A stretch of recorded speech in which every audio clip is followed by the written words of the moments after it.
Play everything now! What is going on, ladies and gentlemen? Welcome to the show. Today is going to be a quick video, a reaction video to Lords of the Fallen Part 2, the technical showcase State of Unreal. And Lord of the Fallen, first of all, is a game that I played and I thoroughly enjoyed it. I thought it was a good first entry into a series that I thought would be great down the road. And here we are down the road with Lords of the Fallen Part 2. And I am excited to see that. So the first run, we're just going to run right through, bring it back, and then analyze it. All right, so hope you guys enjoy. Let's go. Welcome to the Lords of the Fallen Technical Showcase. Here at Hexworks, our goal has always been to create the most immersive game experience possible. Today, we're journeying to Skyrest Bridge, one of the game's early locations, to demonstrate just some of the impressive ways Unreal Engine 5's state-of-the-art technologies have helped us deliver on this ambitious vision for our upcoming action RPG. Wow. We want players to feel fully immersed in our world by playing as their own unique virtual persona. Look at the detail. To achieve this, we've used a combination of technologies, including 3D scans of real people and UE5's own character customization tech. Players can create unique faces and bodies by dynamically morphing between a huge range of shapes before finessing the finer details.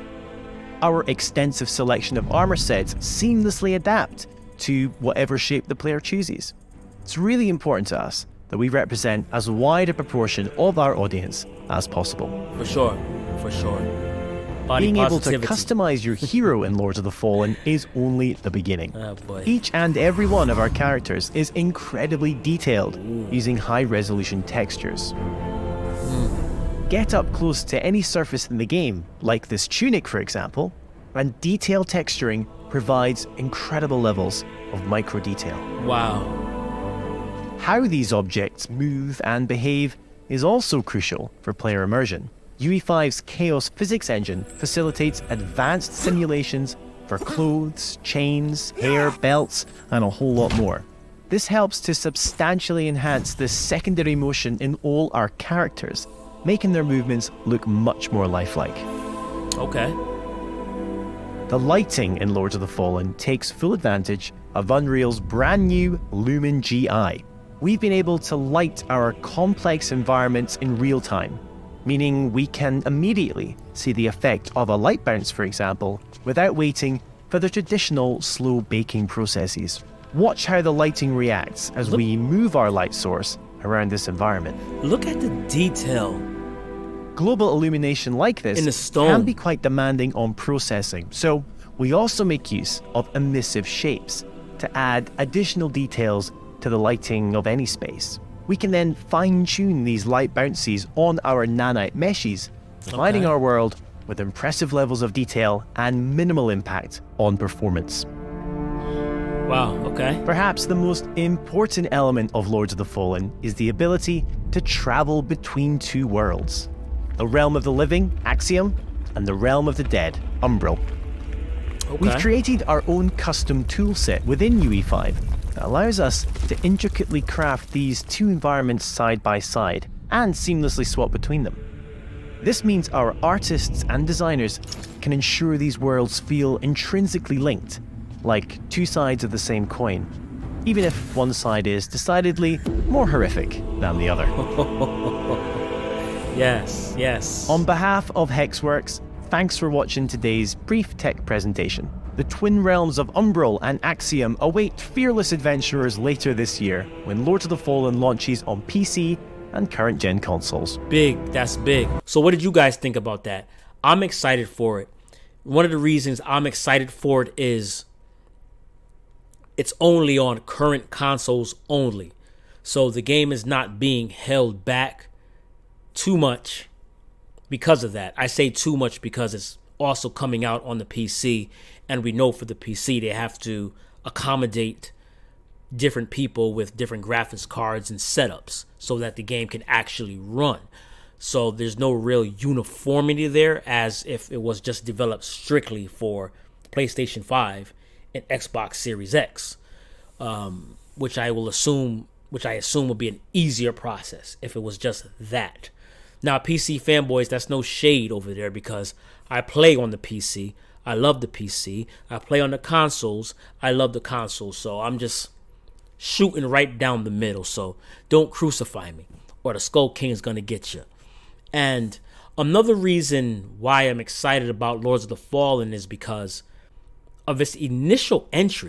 In my opinion, the first Lords of the Fallen set a solid foundation, and they came out the gates with a decent game. I think the average was 7.5, but I enjoyed the game. I thought it had a solid foundation to build upon, and I hope they build upon it in the sequel. The game looked great. I liked the combat, and one of the drawbacks from Lords of the Fallen Part 1 was the lack of multiplayer. And now that they're implementing co-op in PvP, PvE, in this iteration of the game, it is going to draw a large crowd. A crowd that stayed away from the original for that reason. So that's a big plus. And the sky's the limit for this game. The story is great. The concept is great. Lords of the Fallen? Come on. You're dealing with the Fallen. Powerful beings. You understand me? And their plight and having to dive into the darkness to defeat them, So darkness and light is necessary. It is balance. You understand me? So I like the concept of Lords of the Fallen from day one. And I hope they bring it to another level in this, and I know they will. I'm just so happy that it's next gen only.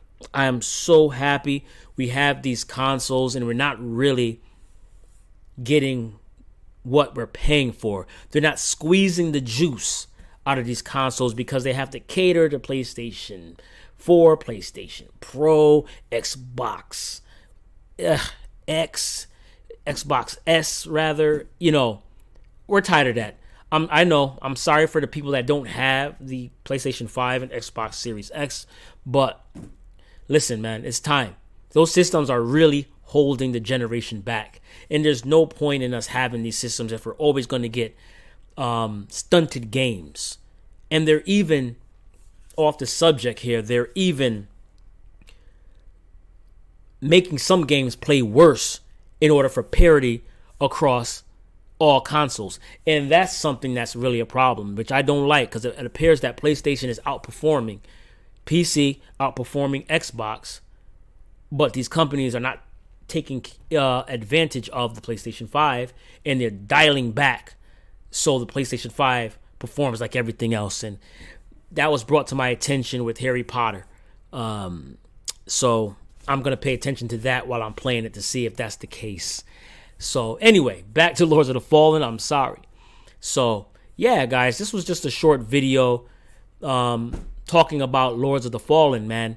I hope you guys give this game a chance. I know it's not Demon Souls, it's not Dark Souls, but this game right here kind of gives me a Demon Souls type of vibe. So just give it a chance. Go back and play the old Lords of the Fallen. It's not going to compare in grandeur like if you're comparing it to a Dark Souls or a Demon Souls, Elden Ring, Bloodborne, Sinclair. It was their first entry, so you got to give them a break on that, but I'm sure that you will appreciate the ideas, the flow, the atmosphere of that game, and you'll be very happy in waiting for what's to come with Lords of the Fallen 2. They can't go wrong with it. I hope they don't go wrong with it. So be sure to hit the subscribe button, the like button, and that notification bell so you don't miss a video. Peace and be safe.